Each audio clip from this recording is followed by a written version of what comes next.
Shout out to TZ, Von Savage, and Jay Lava. I missed you guys the other day because I was real busy with my film release. The new Bug Breaking movie is out, but shout out to you Get brothers, on man. up in here because it's going down. Savage and Jay Lava for their Get on up in here of Keep It P podcast. B1 Derek Chauvin sentencing party. It's a sentencing party. We finna watch a party, a sentencing party. Do you wanna get sentenced with me today? Do you wanna get sentenced with me today? Cause it's the Derek Chauvin sentencing. The Derek Chauvin sentencing. Do you wanna get sentenced today? Do you wanna get sentenced with me? Come on, get it, get started. It is the sentencing party. Oh yeah, come on, let's get sentenced. Aha, whoa, big bad white supremacy is getting sentenced today. Right. It's time for a sentencing party.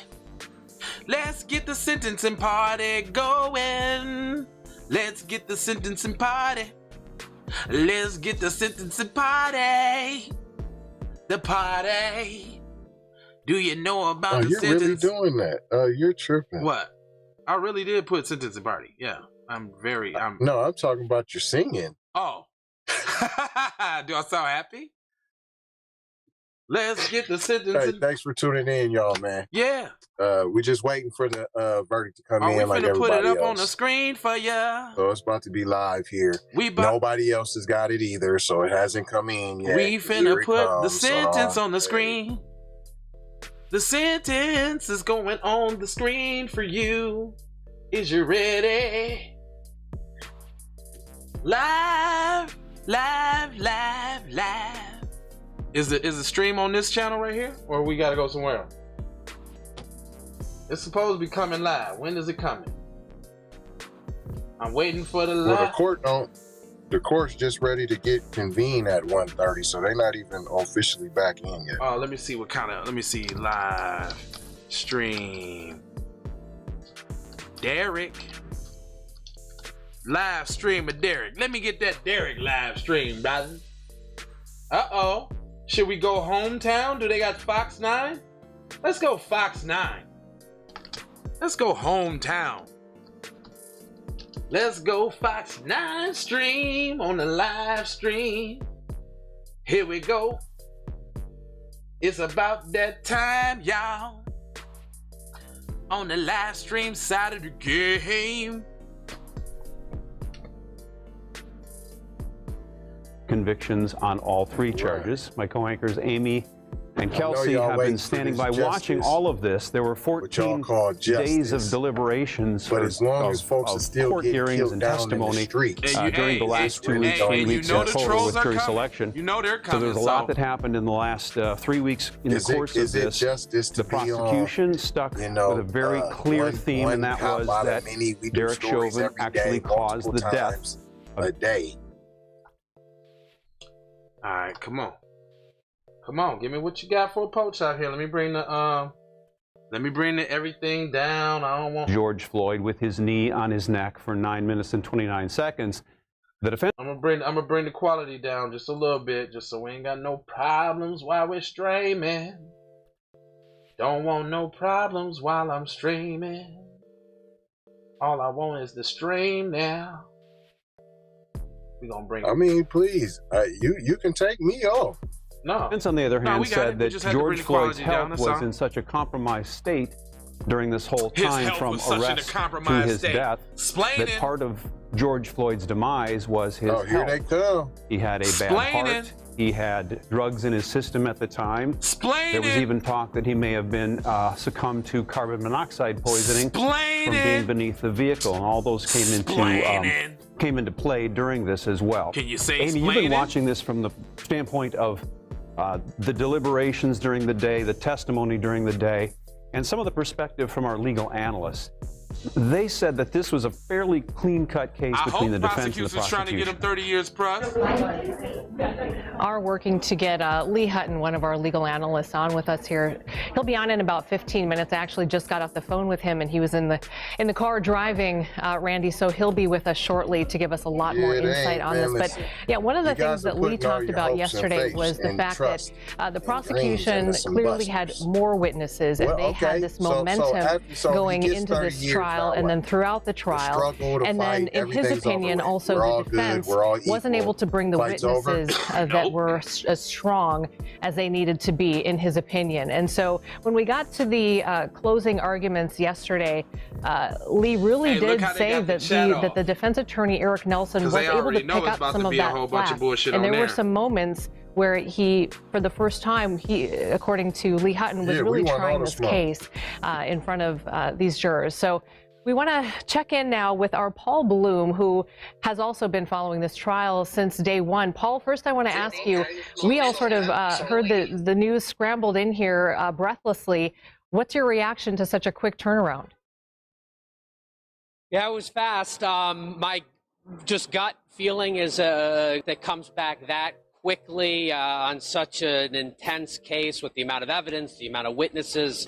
Clearly, this jury knows the world is watching. I think it is a good omen for the state, if you will. It's just my gut instinct on the amount of hours this jury put in. I mean, clearly, they got this case at 4 o'clock yesterday afternoon. They wanted to deliberate a little later than I think we expected, into the 8 o'clock hours. They spent 4 hours on it yesterday, and then turned around 12 hours later, right back at it at 8 a.m.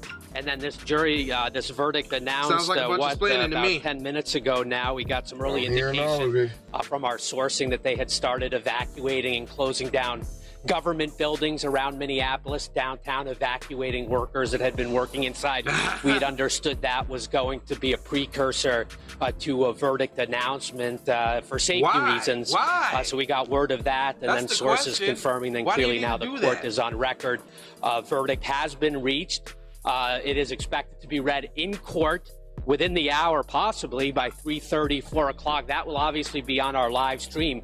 We will have cameras inside for that verdict. Now, we will not see the jury itself, but the jury foreperson either will read the verdict or hand the forms to Judge Cahill, who will read the verdict, and Derek Chauvin's fate will be known at that point. Of course, the global world, entire world watching now. I'm trying to do the quick math in my head. 4 hours yesterday, 6 hours today.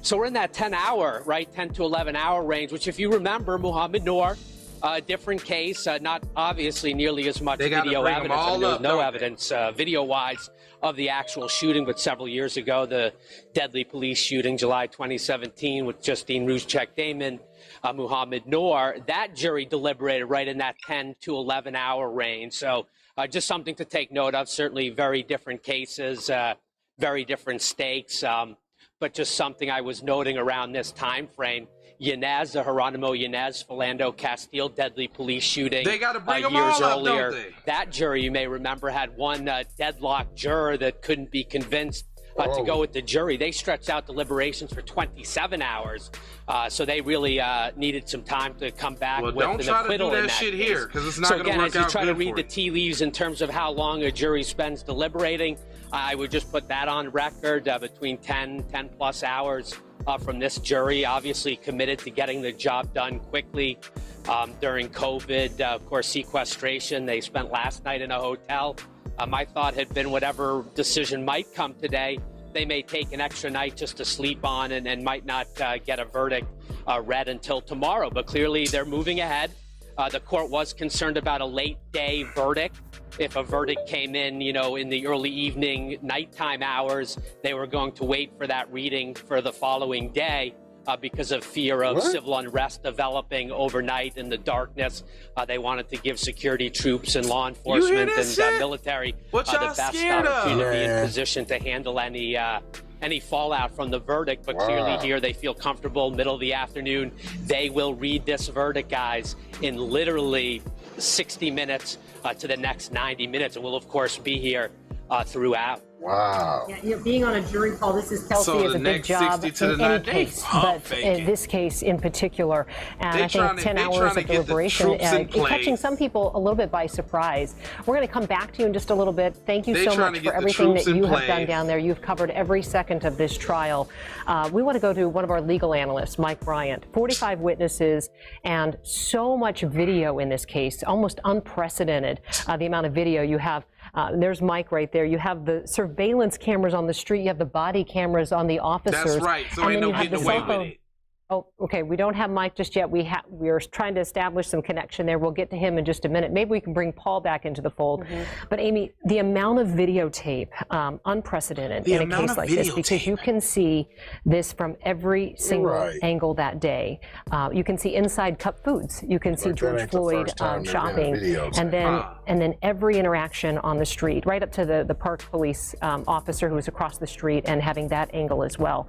So much so that when the state brought in their medical experts, they looked at the video frame by frame and determined a time of death based on their knowledge. All right, let's jump in here. Hannah Flood is ready for us. Hannah, as with Paul, has been covering this thing nonstop from the go as well. Hey, look, Hannah, you watch that thing minute by minute. You bring us updates throughout the day. When she started to as talk Paul about, hold pointed on, out, wait this a jury minute, coming in after approximately 10 hours of deliberation. Your take in terms of what you're seeing there, and you have a sense for these charges, the second degree, the third degree, and of course the second degree manslaughter, and what the jury had to consider within each charge. Yeah, these aren't so straightforward, guilty or not guilty. Each of these charges has multiple elements that the jurors need to consider. And within those elements are sometimes these really specific definitions of things. So let's first talk about the second degree murder charge. The state needs to prove that Chauvin caused George Floyd's death while committing a third degree assault. So the state does not have to prove that Chauvin meant to kill George Floyd or even meant to seriously hurt him. Just that his actions were intentional, and then those actions resulted in George Floyd's death. So that's that second degree murder charge. Now, on that third degree murder charge, you'll remember that's the charge that the state Court of Appeals took a look at. That's the charge that Judge Cahill actually dropped from this case months ago. The definition of that charge is that the state needs to prove Chauvin caused George Floyd's death by committing an act dangerous to others. And actually today I did an interview with former Minnesota Supreme Court Justice Paul Anderson, who talked about that word others. That doesn't mean multiple people, it'll be just one person. But then there's this other part of this charge in this definition. The state has to prove that he was acting with a, quote, conscious indifference to the loss of life and was acting with a, quote, depraved mind. That depraved mind part of this charge is something that sometimes slips juries up because it doesn't really have a clear definition. Justice Anderson told me decades on the state Supreme Court, he even struggled with that definition. And what he ended up telling me today, what he defined it as, is it's something that is so reckless and careless that the perpetrator shows a complete lack of regard for human life. So that's what that depraved mind definition of that second degree murder charge is. And then you have the manslaughter charge.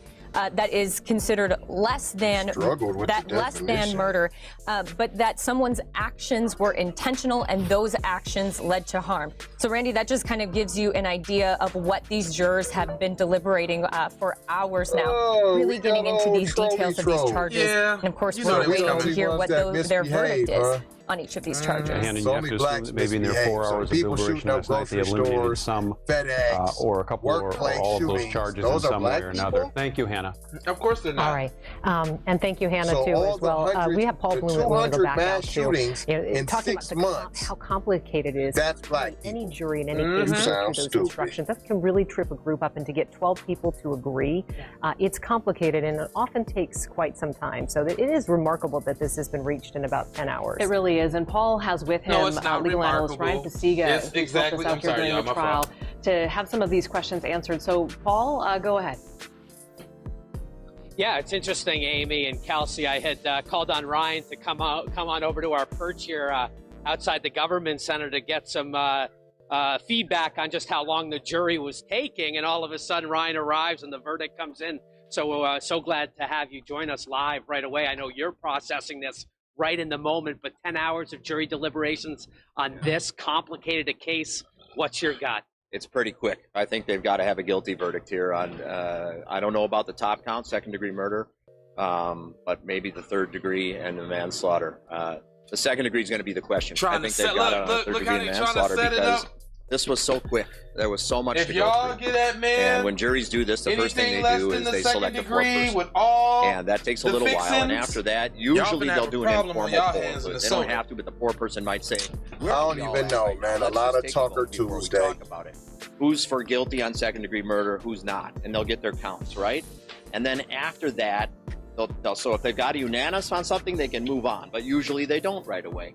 Then they'll start through that evidence, and I would expect that the most time taken in this particular case was either on, was this his training, and mostly I think the difference in the medical opinions, and was it asphyxiation, was it a substantial cause of death? All that. What does that mean? Know what it is. What does this so if he gets found guilty, are all you killer cops going to stop killing black people? And then given how serious they knew this verdict would be one way or another, and how many lives this would change, and what the community is going to do about this, they probably said, let's rest our minds and let's just take an hour, let's take two, whatever, and really examine ourselves and make sure that this is final, because what we do is solemn here and it is final, and let's make sure, let's not rush into this. And you said you had some concerns about getting to second degree in terms of a conviction. That obviously the underlying premise there would be that he was assaulting George Floyd, a third degree assault. We heard testimony about the shimmying, the knee on the neck, the pain compliance technique while handcuffed, bending George Floyd, the pressure against the street.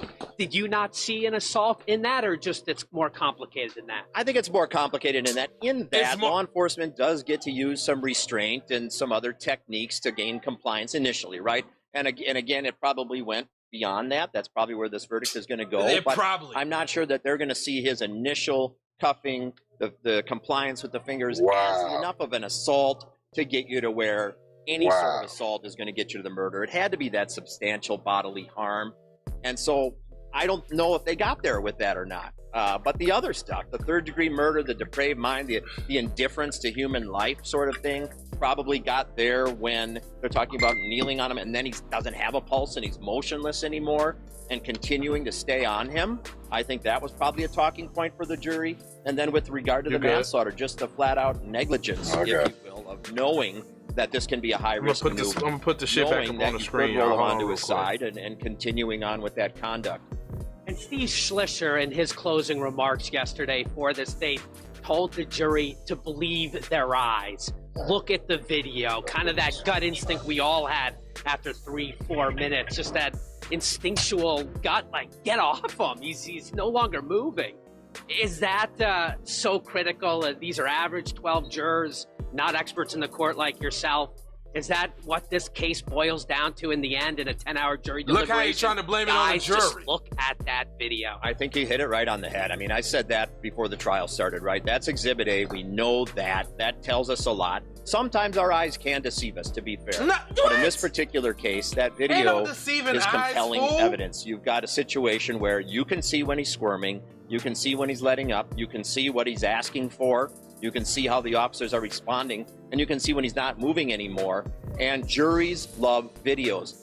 I can't think of a single trial I've ever had that had video evidence in it where the jury didn't ask, once they were deliberating, to come back and see the video, sometimes 2, 3, 4, 5 times. Juries love videos, and that's powerful evidence. And let's be frank here. The medical evidence, the cause of death, was murky at best. But in the end, they just had to prove, the state did, that it was a substantial cause of death, the knee, the neck, the police restraint. Quit it. But in 10 hours, what do you think the jury did with that? Did they just accept that at face value, that the subdual restraint and the knee to the neck and back probably is all they needed to do, rather than trying to parse asphyxia, heart condition, drugs, the carbon monoxide that came in the end? What's your gut on the cause of death and how this jury would process that in just, a day and a half of deliberating? Well, my bet is that some jurors right away said, oh, come on, this is enough. He's on his neck, he's on his back, the guy's saying I can't breathe, and that's enough for us, along with the prosecution's testimony. We've heard enough, we're convinced. I bet there were other jurors, though, that said, hold on a minute. One, we've got to presume Chauvin innocent. We got to start with that. Second, we got to have it proven to us beyond a reasonable doubt. And third, there were medical experts. Nah, man, they done came back together with respect to everything. And so you're going to have that battle in the camps, and then the pressure comes, and then hopefully some healthy debate where they're going to say, all right, well, let's test it against this theory. Let's relook at the defense's expert testimony. Let's compare that to this doctor's testimony. And they'll continue to have that dialogue. And finally, obviously, they could reach at a unanimous decision because they'd be telling the judge they're deadlocked on at least one count if they weren't. So we know it's 12-0 on all 3 counts. What we don't know is what the score on those counts is yet. Well, Ryan Pasiga, thank you for joining us on this breaking news. Guys, I'll send it back to the studio. I know you guys have a lot to talk about. But again, this verdict reached 10 hours of jury deliberations, expected to be read in court at 3:30, between 3:30 and 4 o'clock. We'll be here all afternoon to follow along with you. All right, we know you will, Paul. Thank you. Much concern over the last several months about what might happen during the court proceedings, after the verdict came in, and of course the time frame after the verdict was read. In fact, the state put in a Operation Safety Net to ensure that the public's safety and the businesses' safety would be ensured during that time. Karen Scullin is live outside the courthouse tonight. Karen, obviously, as we wait for this verdict, the concern among many is what does it mean for the general public? What does it mean for those businesses down there, and how will the public react? Well, right, Randy, absolutely. We're on the south side of the Government Center. Obviously, a lot of people around here waiting. I don't know what they doing. They in there. Definitely out. Mostly on this side, it's media gathering. There are a few members of the community gathering as well. But I can tell you, all around the courthouse, there are people gathering.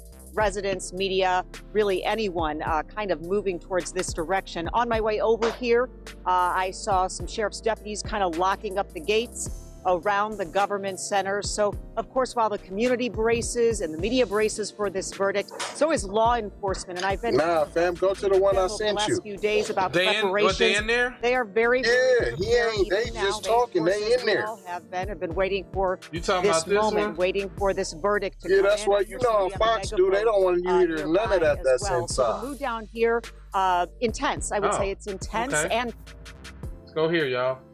Of 2020. Mr. Derek Chauvin betrayed this badge when he used excessive and unreasonable force upon the body of Mr. George Floyd.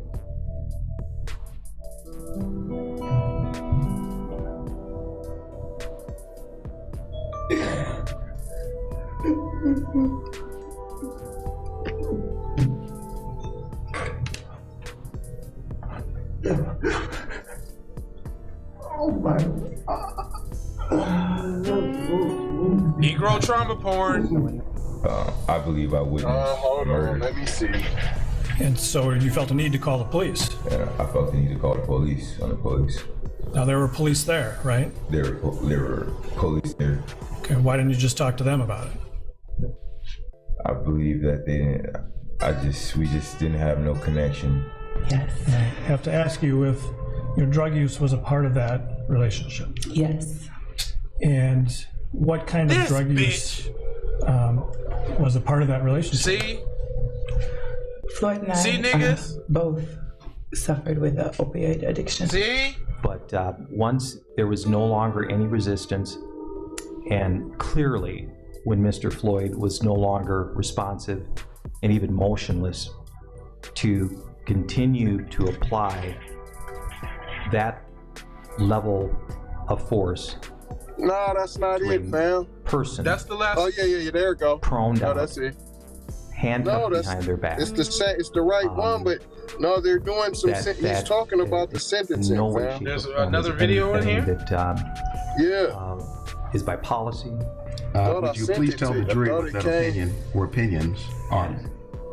Yes, Mr. Floyd died from a low level of oxygen. NBC or something?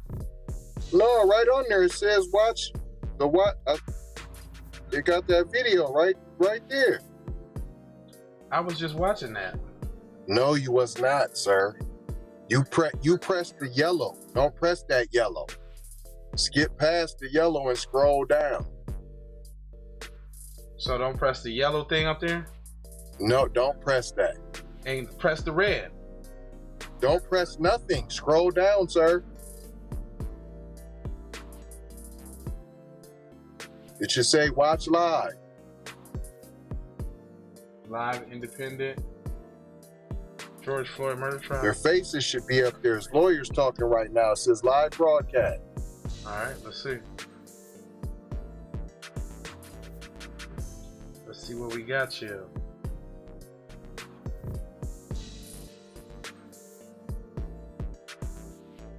Come on, why is it taking so long to come up? It should have just been right on the screen. It's like literally just right on the screen.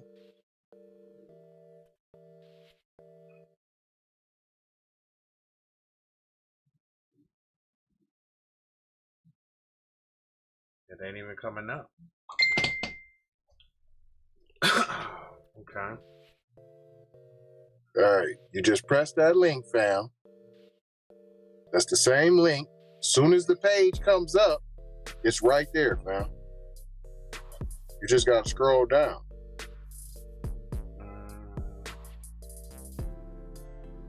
I don't fuck that up.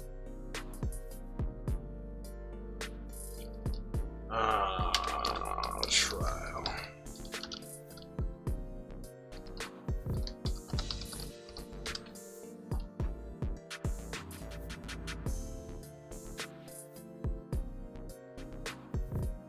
Okay.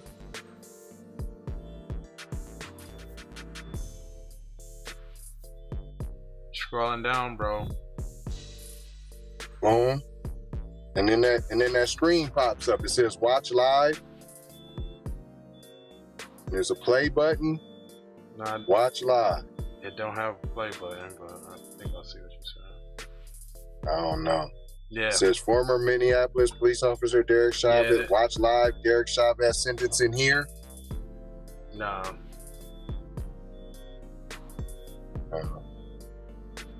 No, it probably looked different on your phone. Fam, it's different from the phone than the link I just sent you? Yeah. Okay. Yeah, it has to be, because I don't see that video popping up that you said. Okay. Here, let me do this then. What about this? Do it. What about that? What about that link right there? Okay, let's see. Did that link work? Let's check it out.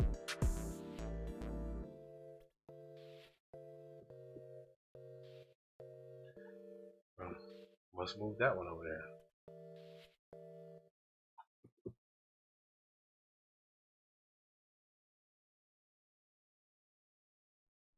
So we'll do this one. Nobody is better suited to decide whether this is the typical case represented by that guidelines presumptive sentence, or if there are reasons why this is worse than that. And the guideline still gives this court discretion when there are aggravating factors to give a more serious sentence than what the guidelines presumption calls for. And as you know, we are asking you to do that today. As this court found, there are 4 aggravating factors that we have identified. B1 Donnie Brown. They go beyond a list of just what those factors are. We have not just done our homework and found a list. The court made good findings, detailed findings about those factors, and we think they justify a greatly increased sentence. This is not the typical second-degree unintentional murder. Supreme Court in our state has said that, and very recently, even one aggravating factor is sufficient to go twice the top of the range. Here we have 4. Right. The first one that the court found is an abusive position of trust and authority. And the court specifically found that when Mr. Chauvin was acting as a police officer, he had a position of trust and authority. That is certainly true. We trust police officers. We trust them when we need help. We call them for help. We trust that they're going to take care of the problems that they are assigned to deal with, right? We trust them. We also give them great authority. We give them great power. We give them power to use force that individuals would be prosecuted for using. right? We give them authority to arrest, to detain. And with great power, of course, comes great responsibility. So they're not sent out there by themselves to do this. They're given substantial training. This court saw all of that through the trial in general and in specific to Mr. Chauvin and the other 3 officers. They're given training on the use of force, the proportional use of force. The force used has to be warranted by the threat.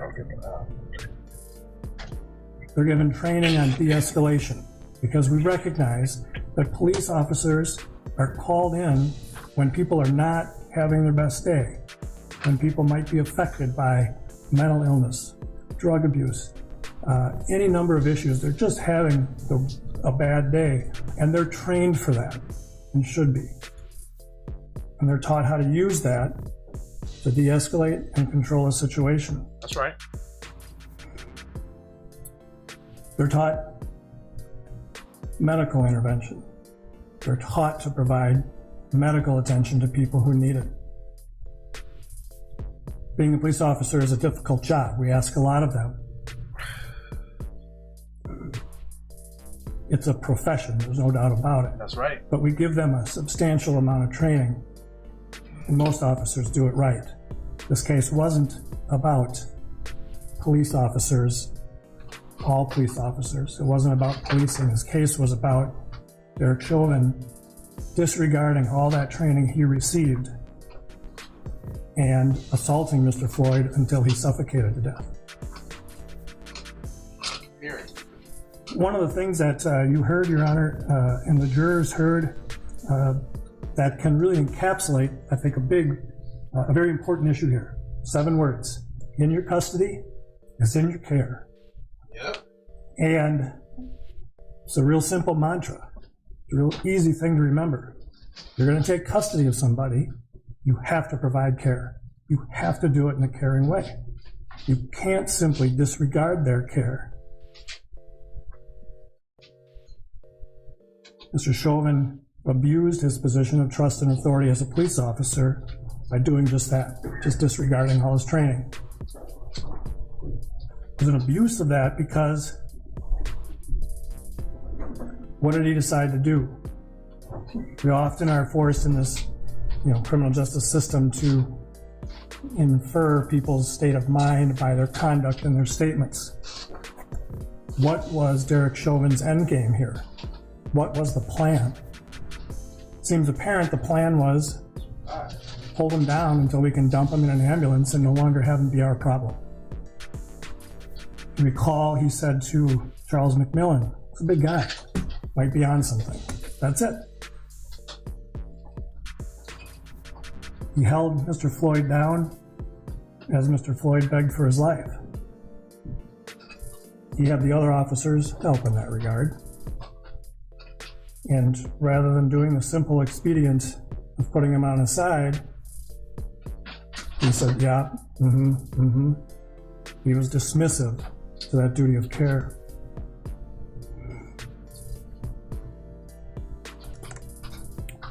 We trust that arrestees will be treated with respect, reasonable force, and that their medical needs will be addressed. I'm paraphrasing from the court's findings. That trust was violated. We trust that they will use their authority reasonably, and this was a particularly egregious abuse of that force. Again, paraphrasing the court's findings.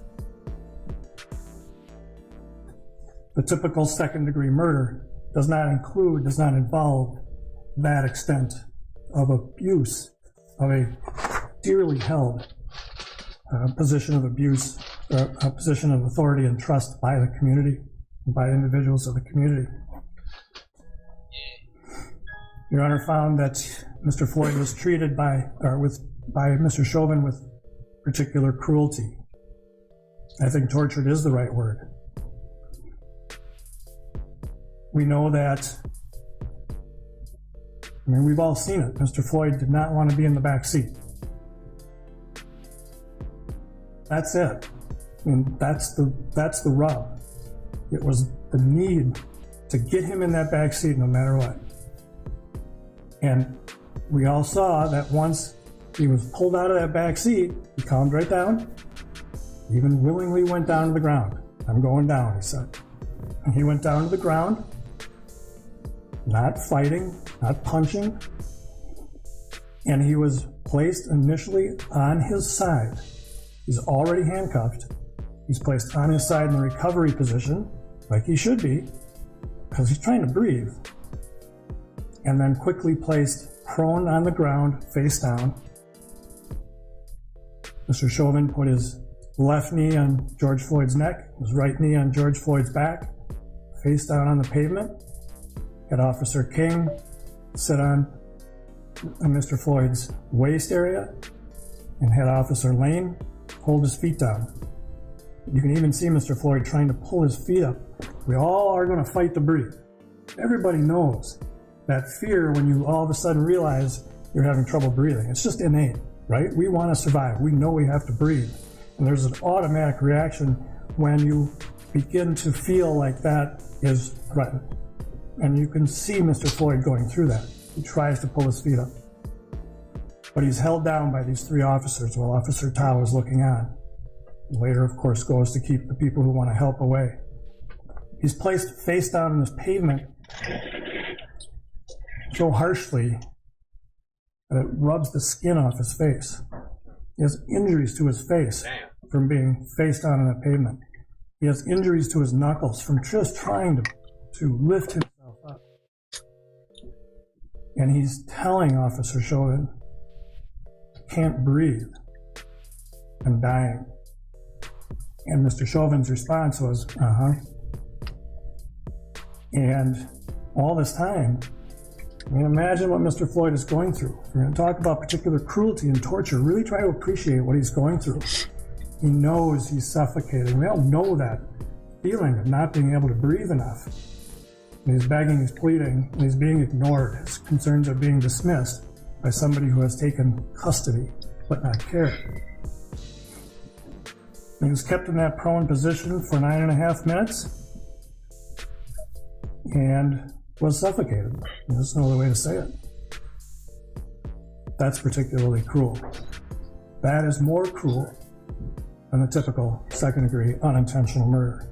Significantly more. This is not a momentary gunshot, punch to the face. This is 9.5 minutes of cruelty to a man who was helpless and just begging for his life. This court found that there were children present, standing only a few feet from these officers. These children, who were ages 17 and one child age 9. Why is that an aggravating factor? Well, I think everybody can figure that out. Right? It's particularly bad to commit a crime in front of children. We've heard a lot of academia about the development of the young brain and how long it can take. And here you got a couple of teenage girls, a 9-year-old girl. How are they going to process this? Standing feet from a man being suffocated by police officers. Such a stark sight that one of the children even says, we got to call the police on the police. How do you process that as a 9-year-old?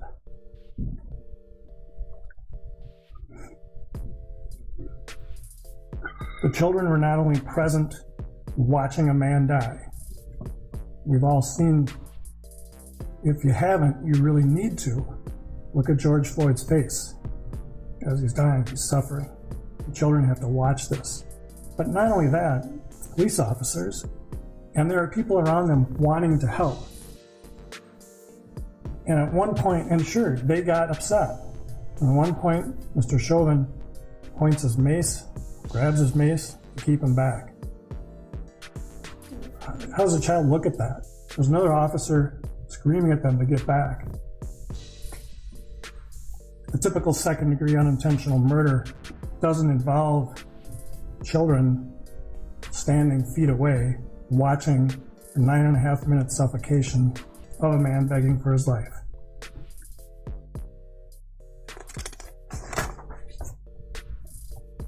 This court also made a finding that the defendant committed the offense with the involvement of 3 or more other persons. Lane and King were involved directly in the restraint, and that Tao kept the bystanders at bay. I've already talked a little bit about Lane and King's role in holding Mr. Floyd down. They recognized that he was pulseless, that Mr. Floyd was pulseless at one point, and yet really made no effort to take care of the person in their custody. Officer Tao watched most of the suffocation and then only went over to keep people from giving help. One person who is identified as a medical trained firefighter for the city of Minneapolis, and that was dismissed. Like, are we going to believe her? So they kept trained medical people from providing help. These were all uniformed peace officers, adding to that abuse of trust and authority.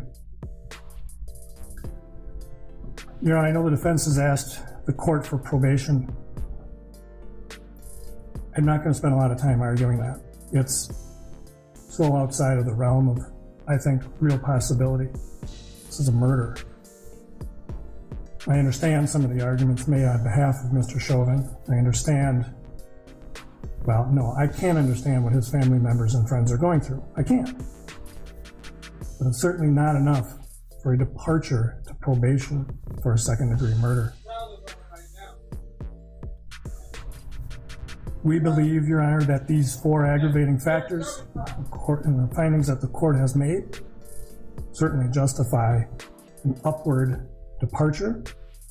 Because there are 4 of them, not standing alone, but in a sense, not overlapping, but coming together to show this is not the typical second-degree murder. This is egregious. This justifies a double upward departure. From the top of the box, which is 180 months, we're asking the court to do a double departure, recognizing all 4 factors, to 360 months. As I mentioned before, Your Honor, this is sentencing. This sounds is the like time a bunch of for Negro trauma porn to me. Right? This is the time for the loved ones of the victim and the community to have a say. Negro trauma porn, guys? Again, I commend this family. He's landed on pretty thick too. Extra sauce. I commend all of the loved ones, the friends, the people that have been involved in this case for You better tear up, nigga. tolerating and being gracious. None of this, of course, can bring George Floyd back. That's very true. You're right about that. This is the time for our criminal justice system to say, we hear you. This is the time for their criminal justice system to say, 30 we recognize that this harm you're going through is real, and while we can't feel what you're feeling, we know we can do what your criminal justice system should do and recognize the I was thinking more like life. Right. And reflect that in a sense. Or the 50, or how they do is 50 plus 100. 50. You recognize this is more serious. Somebody said 3 years probation. Second degree. We know where you are. Unintentional murder. 4 reasons the court found reflect that and give this court more than an adequate basis to do that. Your Honor, we asked the court to impose a sentence of 360 months, commitment to the Commissioner of Corrections. As you know, Your Honor, there are no fines in murder cases. 360 we months. Asked the court just to reserve the issue of restitution. We can clarify that with the family and present that to the court. That's 12, 12, and 12. Thank you, Your Honor. It's more than 12, 12, 12. I'm just saying that's further from the state? 36 years. All right. Mr. Nelson. That's a long time. That's what it was. How is they recommending that when they trying to get 30? I don't know.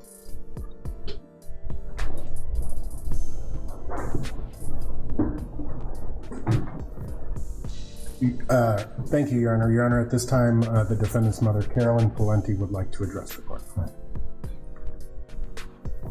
If you could state your full name, spelling each of your names. Carolyn and Palenti. Proceed when you're ready. Carolyn, Carolyn. Is that his mom? Pawlenty, Pawlenty. That ain't Derek's mom, is it, cuz? I am the mother of Derek Chauvin. Oh. I am here to speak on behalf of my entire family. On November 25th, 2020, not only did Derek's life change forever, I might care. but so did mine and my family's. Because y'all raised that little demon beast.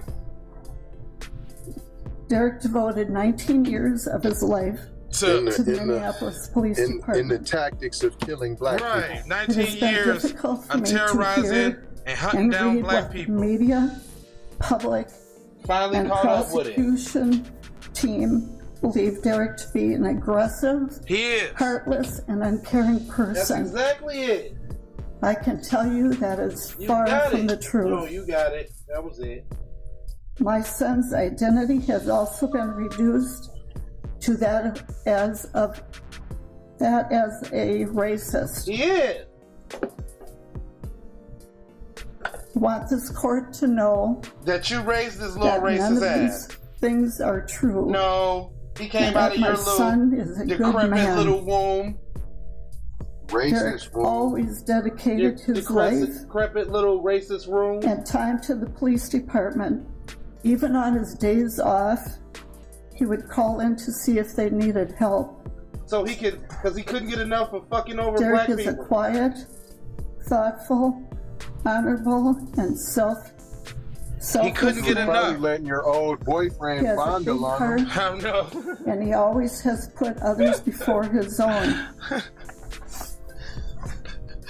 The public will never know the loving and caring man You know you was letting Chico Charles was getting it in with him. Charles. Even though I have Straight not up. spoken publicly, I have always supported him 100% and always will. No. Derek has played over and over in his head the events of that day.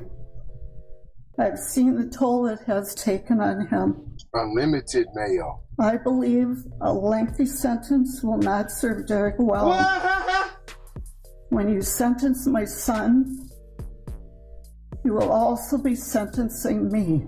Well, did your ass go serve the time with him then, bitch? I will not be able to all day long.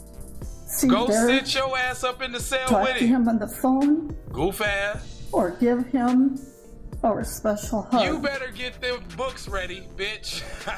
Plus the fact that when he is released, his father and I most likely will not be eating goddamn Dorito pizza, bitch. Kill it.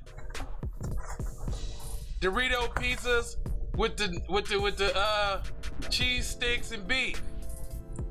Man, he ain't eating none of that. He gonna have popcorn. He gonna have mayo popcorn salad with mint leaves because he's gonna get up with the whites when he gets in there. He ain't even gonna have to go to solitary confinement. He gonna be a hero. Oh yeah. And my second is when I was honored to pin your police badge on you. Then that's what got him I fucked remember up. He you thought he was whispering cool. to me, Got fucked up. "Don't stick me with Green it." bean casserole. Cool. Endless Derek, I supply. want you to know Kool-Aid with I Splenda. have always believed in your innocence. Endless and I will supply. never waver from that. I have read numerous letters Shit, man, if they don't get this mail the from fuck out of people here. around the world that also believe in your innocence. Nah, She had all the mayo logic. only people that believe in his innocence is people like you. No matter where you The go, ones that where raised you works- him. are, Hey, I she will works always be at there the to Mayo visit Clinic. you. I promise you I will stay strong, Donnie, he is a as we demon talked peasant. about, and I want you to do the same for me. Yeah, he gonna be I taking will some do what meat, you alright. told me to do. Take care of myself, Balls to the fitness. so Straight up. I will be here for you when you come home.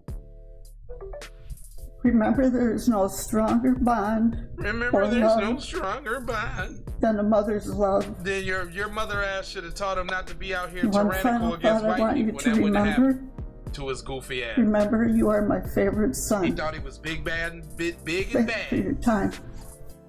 Old tough ass Chauvin. You thought you was the shit, huh, bro? Huh, bro? Thought you was the man, huh? You was the man, huh, bro?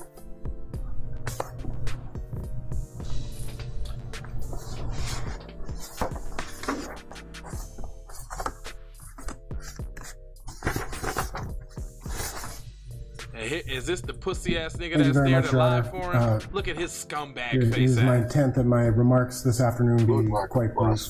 He looked like he used to get I do not intend to relitigate the facts of this case, to get back on some darkies. nor spend any substantial time He's taking great joy in this right now. looking at the law.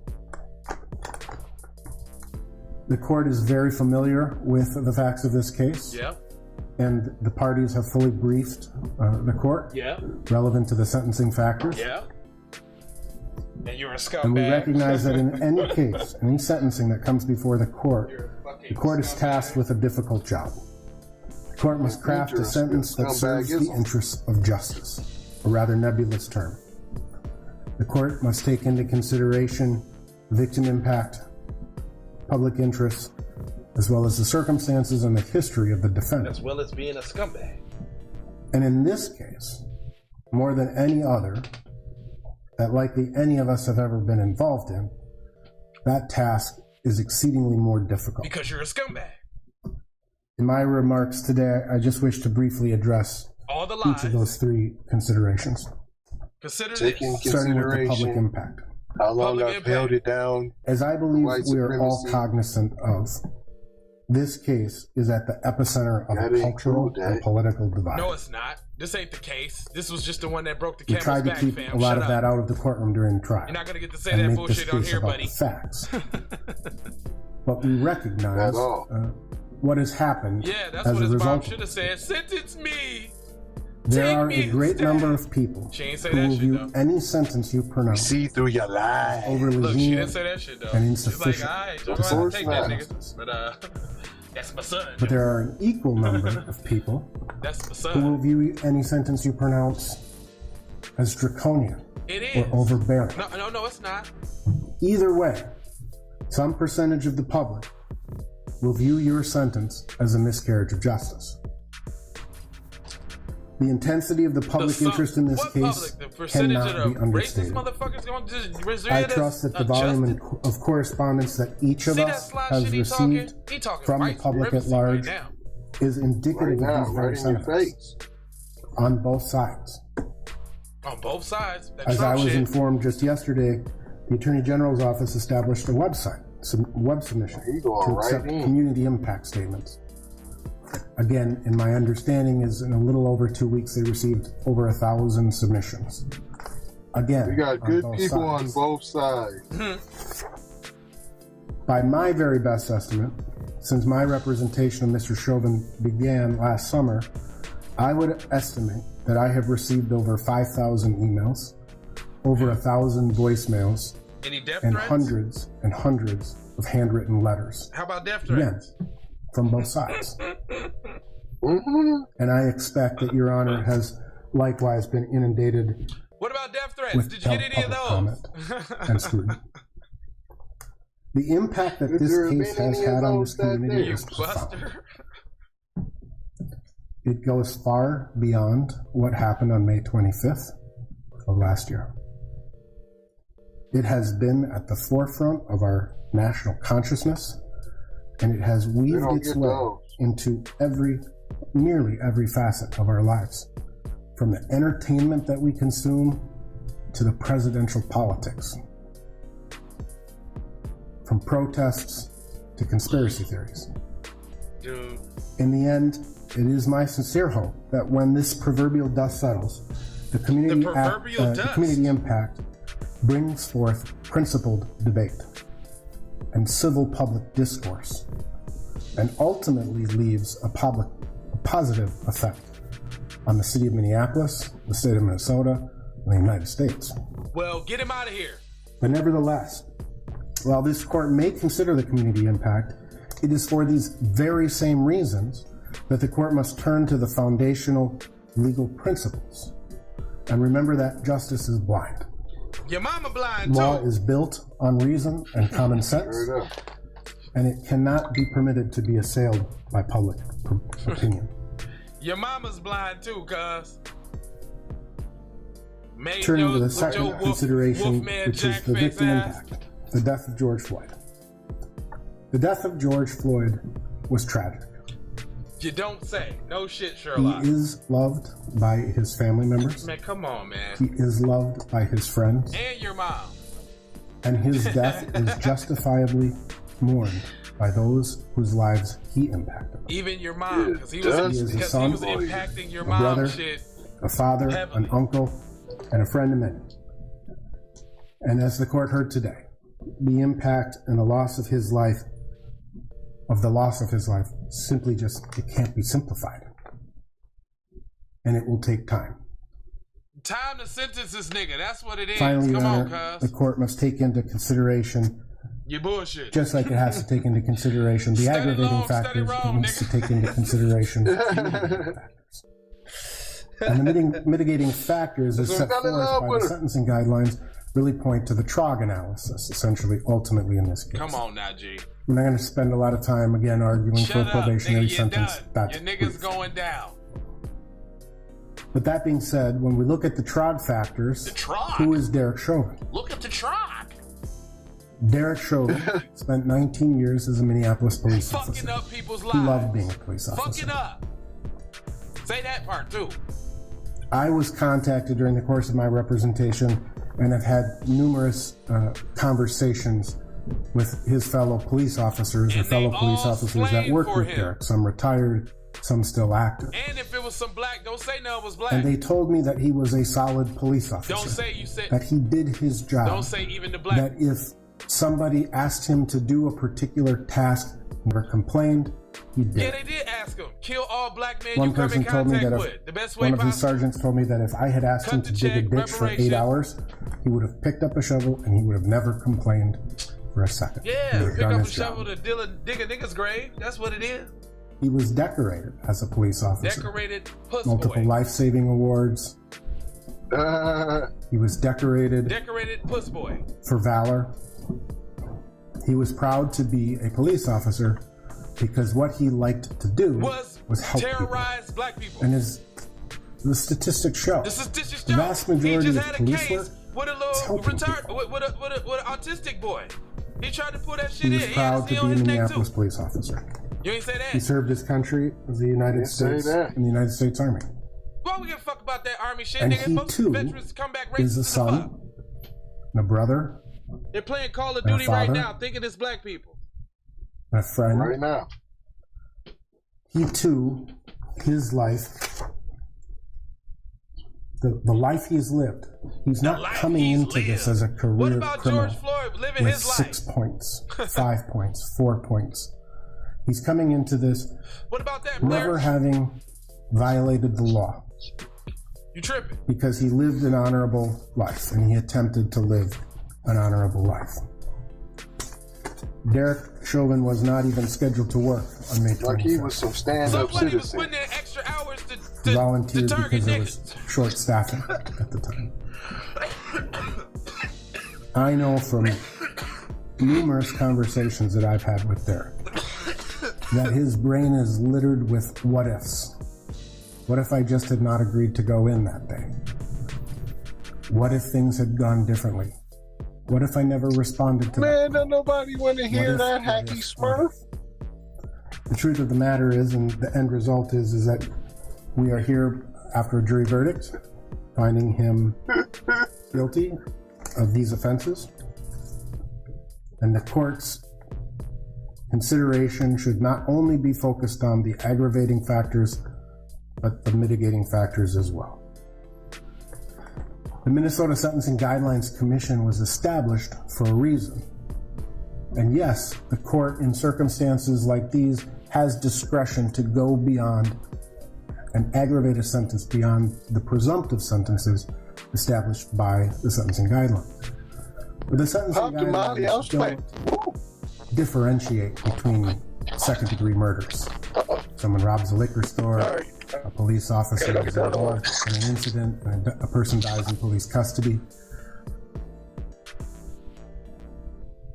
the law presumes, the legislature presumes that the sentencing guidelines as established is a sufficient penalty for all Do you know who my dad is, second-degree bro? murder categories or cases you would see. From 2019 back to 2010, Do you know who my dad a total is, bro? of 90 people were sentenced for second-degree murder. We don't Those care. sentences, We don't those care what people, though, Cuz more did. than that, but people who had a 0 criminal history score, more than 90 people were sentenced. Come on, bro. 67%, or 60 of those 90 people, received a guideline sentence of 150 months. So that don't mean that's what he about to two-thirds of all get. people in this same position received a guideline sentence. Come on, Jack. 20% received an aggravated sentence. Oh, come on. 18 of the 90. And 13% or 12 individuals were granted mitigated departures. So if the legislature and the intent of the sentencing guidelines is to eliminate sentencing disparity, the law should presume that the guideline sentence is what is appropriate in this case. Bullshit. Which may take into consideration at this point those aggravating factors. Explaining, and you have dog. to counterbalance them, Explaining. which is the goal of the law with the mitigating factors. The man explaining, dog. He's explaining up the whole place. Stop I know explaining that up this shit. has been an incredibly difficult case for the Floyd family to have to endure. Explaining, bro. The state of Minnesota, likewise, prosecutors in this case have Explain endured it, quite a me. bit, as has Mr. Chauvin's family. This is a case that has changed the world to some degree, and I hope it's positive. But it's my hope Is that what the you court hope? follows the sentencing guidelines, He said he hope it's applies positive. the law in a reasoned manner. I feel and sorry for the imposes George a Floyd just sentence. family.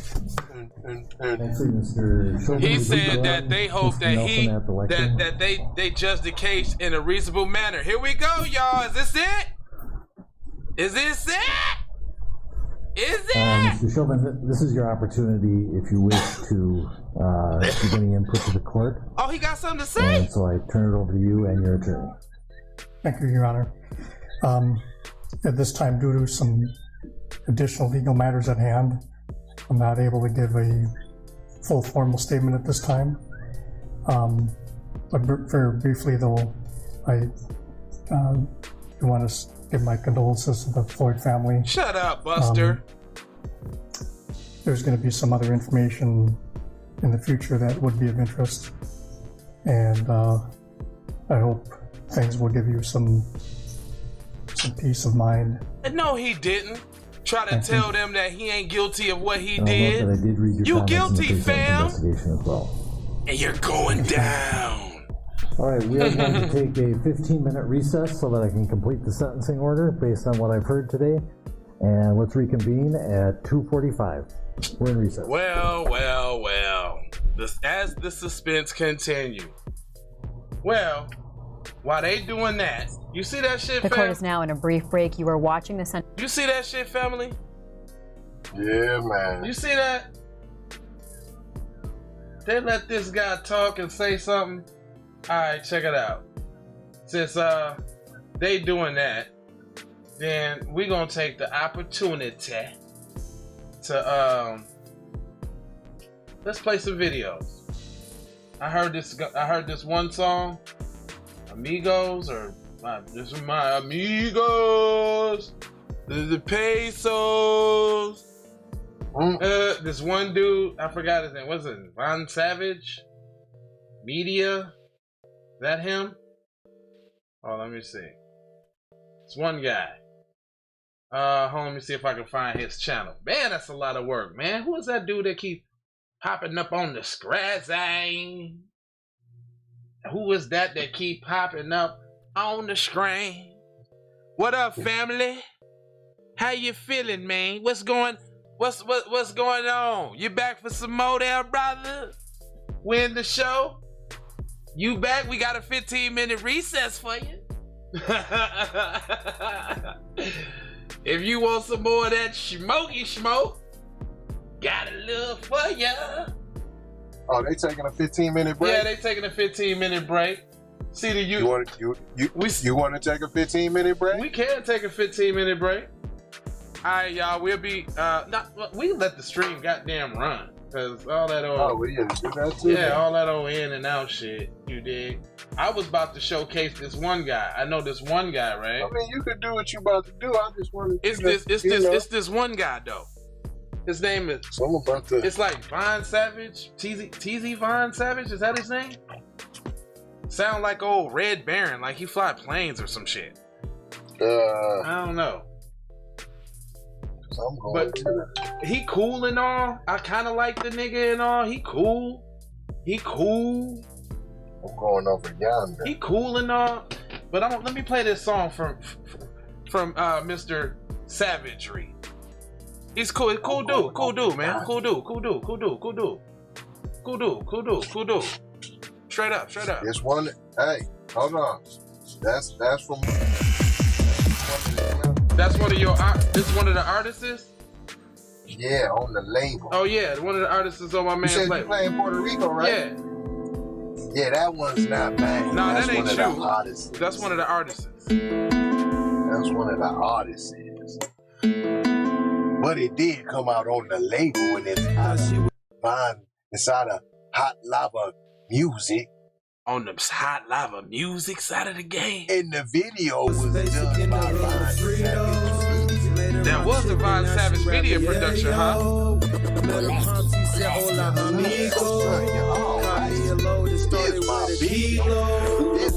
Running to this chick, her father's name was Rico. Introduced me to the plug, now I get it for D-Lo. I mean, this chick is bad, say she's from Puerto Rico. Got a whole lot of hoes, she moving like the Rico. I like that song. Bag, under pitch, free throw. She said it's meant to last. If she don't Puerto Rico. And I'm alone, the only thing that the summer's gonna be mine. Hey, ain't there? Hold up, this is one smash hit that I was hearing. I think it's the one you did. What's it called? Savage. Oh yes, sir. Is that Savage? That is. Now that is that you? Sir. Now, sir, I am that guy. Is that you? Yes, sir. Is you the Savage? I am you he. that one? And he is I. Boy, you put in TZ Von Savage, boy. Don't be getting me confused with Fred Savage. I ain't Fred Sanford, and I ain't Fred Savage. You feel me? You know what, y'all? While we waiting on the deliberations, on the deliver side of the game. That's what they doing, deliberating? I mean, he ain't even talk. He said like 15 minutes, he said. Oh, to just come back, though, but not to deliver. That's just for him to come back and get ready to talk, right? Ain't he about to say something? I suppose so. I mean, I really didn't. It looked like he was getting ready to talk. I really didn't get that part of the demonstration of the demographics. I'm gonna make sure that we put this tab back right here so that we are informed when it go back down. You know what I'm saying? When it goes down. When it goes on the backhand side. You don't want it to go down without you going down. So we're gonna keep the screen. We keep the screen up. So we'll see when they start talking. But in the meantime, in between time, we gonna showcase some of this black talent. Yeah. Hey, you know what? What about that one song? If I'm free. Yeah. Oh yeah, you can hit them with that. That's an unreleased track, but it's coming soon. Why not? Hold on, where's that song? I love that song. Here we go. And that is a teasy. That's a teasy. Then why everybody getting Hey, that was it though. That's it. Here we go. Look at that. If I'm free, then why everybody getting Right after you get mentally free, then you can cut us a check for reparations. Why so many kids don't have no food to eat? Can't pay the bill and now I'm stuck in jail to say I'm free. Remember Martin Luther King, don't forget he had a dream. You keep saying I'm free, but I can't see it on the screen. No, we ain't been free since Abe Lincoln said I'm free. Police killing anybody else that look like me. Get to walk down the block, cause I might get shot in the street. But what about the people that died so you can read? Now you're skipping school and with the gang and selling weed. Next you drop out of school, the gang's locked up and you can't read. I ain't telling you what I'm telling you what I see. Yeah. And everything they teach you in history ain't what it seems. No. Just know that your royalty and come from kings and queens. Yeah. Just know that your royalty come from kings and queens. Yeah. Then why is everybody getting killed all around me? Yeah. Why so many kids don't have no food to eat? Can't pay the bill and now I'm stuck in jail to say I'm free. Y'all ain't free. Remember Martin Luther King, don't forget he had a Don't forget dream. that shit. You keep saying I'm free, but I can't see it on the leave. Can't see it, man. No, we ain't been free since Abe Lincoln said I'm free. Police killing anybody else that look like me. Yeah, nigga. That's my shit right there. That's my shit. I don't give a fuck, and I don't care, and I don't care how y'all feel about it. If you don't like it, then so what? I don't care. Shit. All right, so listen. We got a couple more minutes of deliberation. I see. As soon as we see the judge come back to the court, we'll jump back in. But until then, we gonna keep showcasing. We gonna showcase y'all. So why you don't wanna hear the shit that got that bass? And then you don't wanna hear it cause it's all in your face. They got his mom on the screen looking like a disgrace. She done raised her own son up in her own wrong damn place. This nigga's out here killing black people. He's a shame. But that nigga taking his ass on the jail today.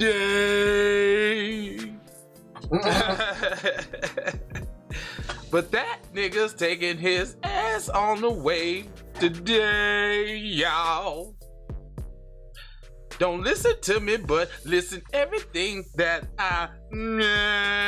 Okay, alright, I'm sorry. I'm sorry, y'all. I really, truly apologize. Oh, that's when she was up there before? I don't want to hear that. Whatever she said. Whatever she's saying. She was good to get it off the first time. Hey, hold on. Hey, here's a song from left field. Let's see what this one says. Mr. Don Vito. Rest in peace, Don Vito.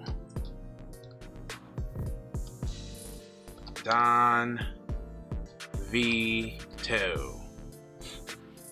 Yeah, y'all, instead of listening to all these pundits talk, we're gonna showcase some black talent. Yeah, we don't got time for all of that. As soon as they come back with the comebacks, we'll be coming back with the comebacks too. It's just that we ain't trying to hear the mayo that is being slathered all over this here situation. Okay? There's mayo there, okay? No mayo for me, okay? I'm on a diet. And don't include mayo popcorn salad. Oh, definitely mayo popcorn salad. I'm definitely done with that. Matter of fact, with that right there, I don't, I need to run into some of my friends that make that mayo popcorn salad. I want to taste it one time. I want to see just how nasty it is. Because I really can't imagine that mayo and popcorn salad could be anywhere but good. Man, we got a $25 cash app. I'll send anybody $25 cash app. They can show me a video of them making and eating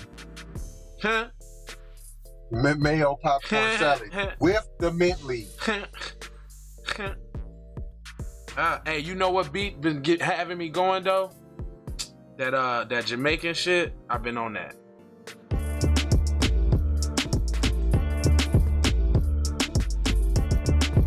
Come on. Intermission, y'all.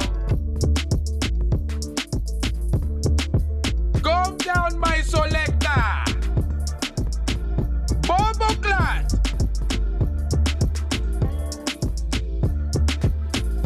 Go down. Selector. Go down.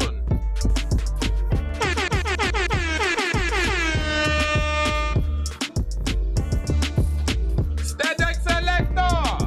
Go down.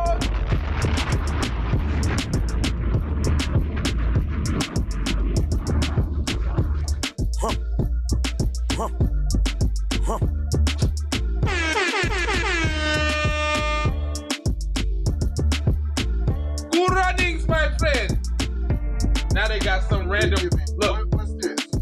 Oh, this is. Got an interview. Who's this that Hold on. Let me stop the proceedings. Hold on. Oh my gosh. Hold on. Hold on. I got the. Hold on. What will that be like? The sentencing is not 30 years. What will you that be feel? like if the What do you think the sentencing is not community? 30 How do you think years? the community will react? I feel like the community will feel like everything we did for this year by building forts, getting shot by bullets, getting mace, getting pepper spray, all that stuff, it'd be for like nothing because it was just the first step to get him convicted. It'd be the second step to put him away for the time that he deserves. Alexis, you were listening in on the court today, a little bit here and there as you were talking to the other activists. She said it right. You heard Derek Chauvin's mom speak and say that he was a selfless man, that he was compassionate, that he's a good man. What is your response to that? What were your thoughts when you heard that? Well, my response was first, his mom have not even came on TV, have not been at the courtroom to support him the whole trial.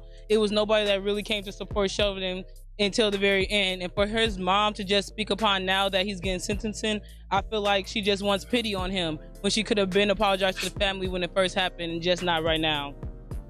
Thank you, Alexis, so much for joining us. Thank you. I'll send things back to you in the studio. Libby. Driscoe, thank you. Mary Beth Albright, what are the next steps here? What are we watching for Judge Cahill to do in the coming moments? Well, Judge Cahill is going to decide exactly what we have been talking about this whole time, which is what are the consequences to Derek Chauvin for murdering George Floyd. We've seen for the past 15 months, 14 months, the consequences for the country. We've seen the consequences on in our cities. We've seen the consequences all over the country, and now we're going to find out what those consequences are for Derek Chauvin. A couple of things that I thought were really interesting. One was in addition to the quote that you played by Derek Chauvin's mother. I know, right?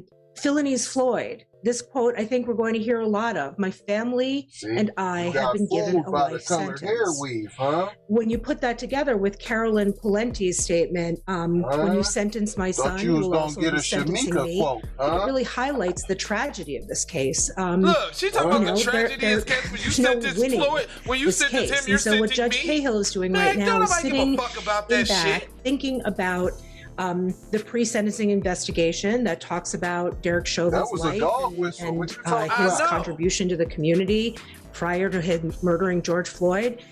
He's thinking about those victim impact statements, including from George Floyd's daughter. And he's balancing that with the sentencing guidelines, which are guidelines that's been given to him by the Minnesota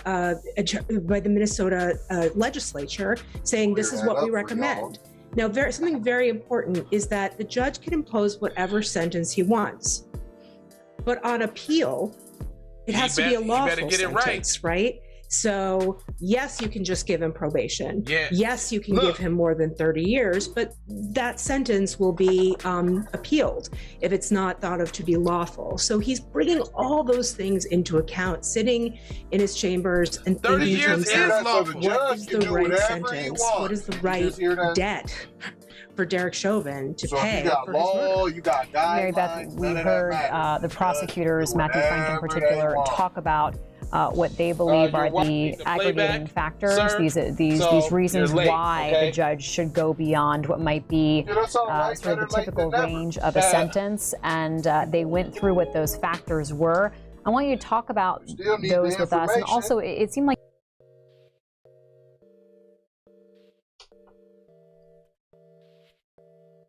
he was being very careful to say that they don't overlap, but they come together, because in the sense overlapping might sort of, make them a little less potent.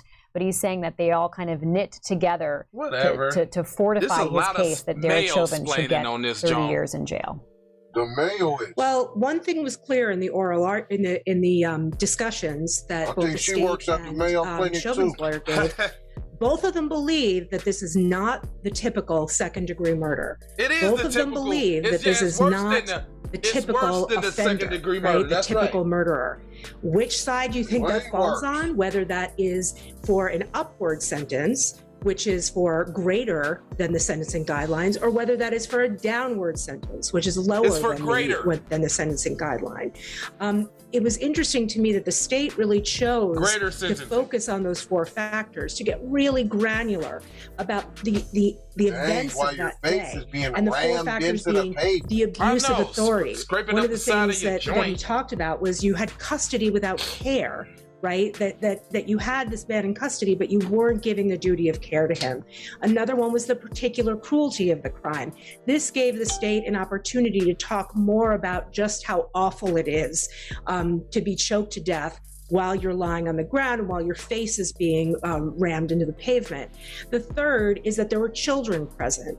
There was a 9-year-old present. And it's interesting because at one point, Eric Nelson, in one of his briefs, said, Derek Chauvin's attorney said, well, they could have left.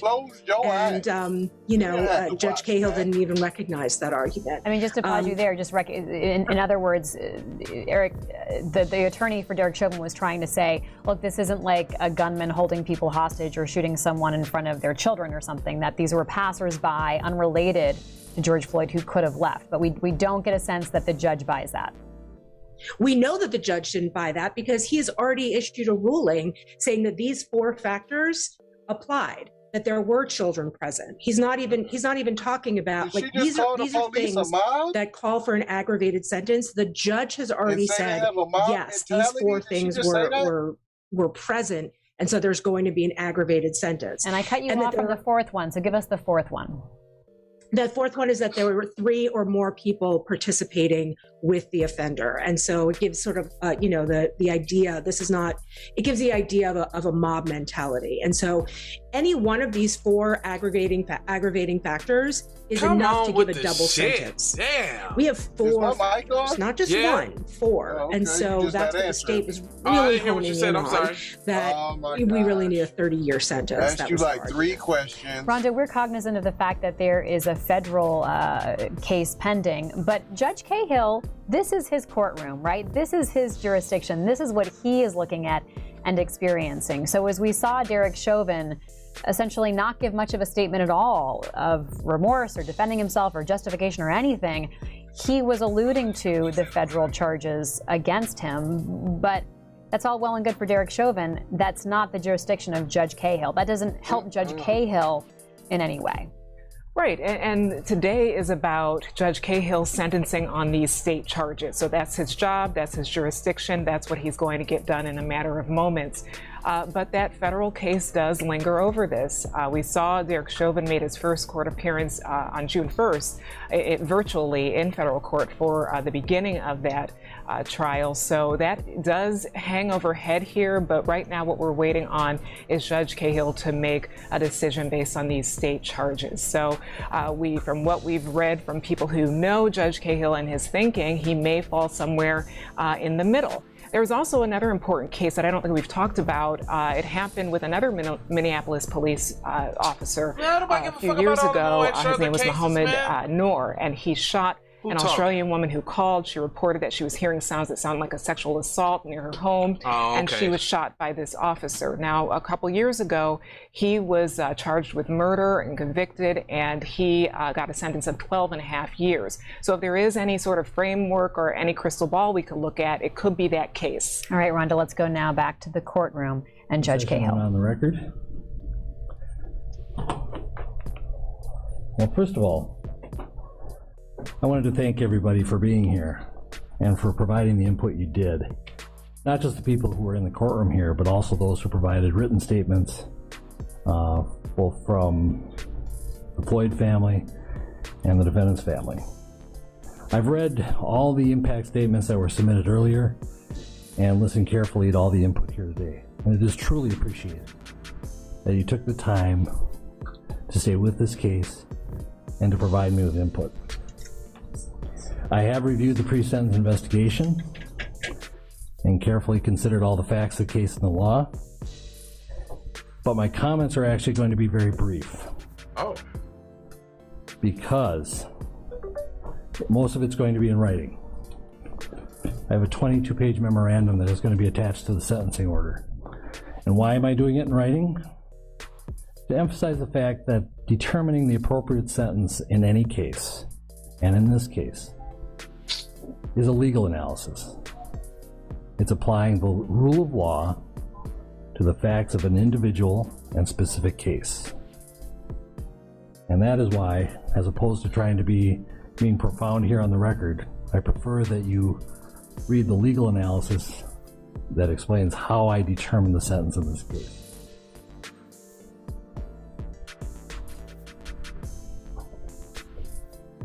What the case is, or what the sentence is not based on, is emotion or sympathy.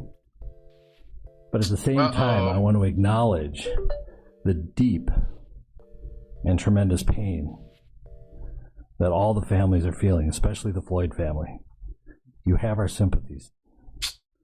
And I acknowledge and hear the pain that you are feeling. No, we don't want you to hear. I We want acknowledge pain not only of justice, those in cuz. this courtroom, but the Floyd family who are outside this courtroom and other members of the community. It has been painful throughout Hennepin County, throughout the state of Minnesota, and even the country. Extra splainage. But most importantly, we need to recognize the pain of the Floyd family. I'm not going to attempt to be profound or clever, because it's not the appropriate time. I'm not basing my sentence also on Yes, I'm seeing the mail public right opinion. now. They're bringing out the jars of mail as we speak. I'm not basing it on any attempt to send any messages. A trial court judge, the job of a trial court judge is to apply the law to specific facts and to deal with individual cases. And so, With that being said, Mr. Chauvin, as to count one, based on the verdict of the jury finding you guilty of unintentional second-degree murder while committing a felony under Minnesota Statute 609.19 subdivision 2 paren 1, It is the judgment of the court that you now stand convicted of that offense. Pursuant to Minnesota statute section 60904, counts 2 and 3 will remain unadjudicated as they are lesser offenses of count 1. As sentenced for count 1, the court commits you to the custody of the Commissioner of Corrections for a period of 270 months. That's 270. That is a 10-year addition to the presumptive sentence of 150 months. This is based on So what's that, 22 years? Abuse of a position of trust and authority. Oh, and you're and a also the predatory particular cruelty offender? shown to George Floyd. You are granted credit for 199 days already served. Pay the mandatory surcharge of $78 to be paid from prison wages. You're prohibited from possessing firearms, ammunition, or explosives for the remainder of your life. Provide a DNA sample as required by law. Register as a predatory offender as required by law. And then you will receive a copy of the order and also the attached memorandum explaining the court's analysis. So how many years did he get? Anything further from the state? 230 months. If this needs to be said, we just ask that it be executed forthwith. So like 25 years. Defendant is 25 demanded in years. custody of the sheriff to be transported back to the DOC or whichever custody is possible. He got like a 25. No, 22 years. We are adjourned.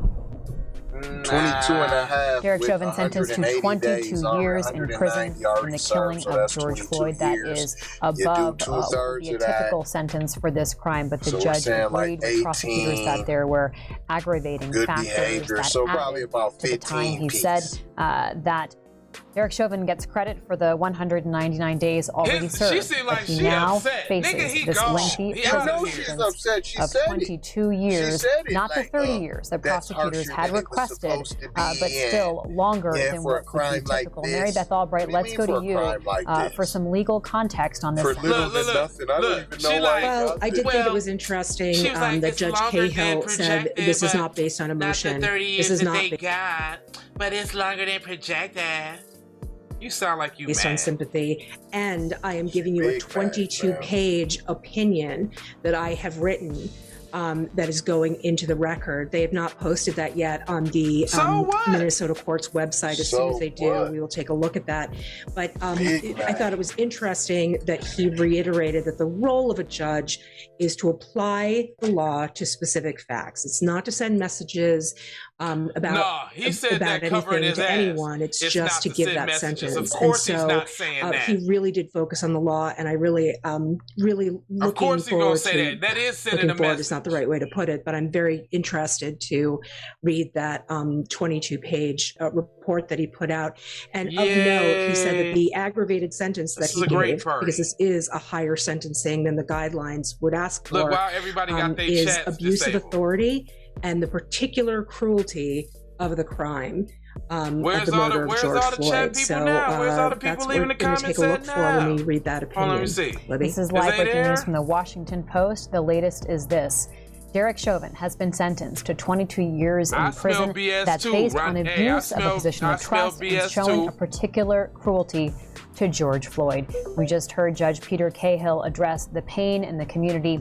He said he will issue most of his analysis in writing, so we'll be looking for that. He said he's not trying to send any messages based on public opinion. James Homan, let's go to you. You know, the judge, as Mary Beth points out, being very specific to try to say this is happening within this courtroom and within the experiences that ain't enough. of George Floyd and the crime carried out by Derek Chauvin as decided in the trial, which concluded in April. He was saying he was not taking into account the rest of it, but still wanted to acknowledge really the global pain that's been felt as a result of this murder. Yeah, absolutely, Libby. I think that speech from Judge Cahill is very much one you'd expect from someone who doesn't want the defendant to kind of win on appeal, to throw out that conviction or to get some kind of mistrial. This is kind of dotting the I's and crossing the T's, explaining all of the legal framework. He already has laid out his thinking in detail. We didn't, get the long speech about the police and law enforcement. good As lighting, the you prosecution said, policing really was not on trial here. Derek Chauvin was in this case. And so this is, I had said in the pre-show that the sentence was likely to be 18 to 22 years. It sort of makes sense that this is where he ended up based on sort of the various factors. He seemed unlikely based on his previous rulings and sentences to go the full 30 that the prosecution wanted. He should have got and 45. He certainly wasn't going to go below the 12 that the guidelines called for. So 45. this is basically, it's, as he said, 10 years beyond what. Yeah, I smell fish sticks too. You know there's appeals coming. Yeah. All kind of appeals. I still stand what I said. Hey, he gonna end up doing 5 years and get set free. Dude, they can play around if they want.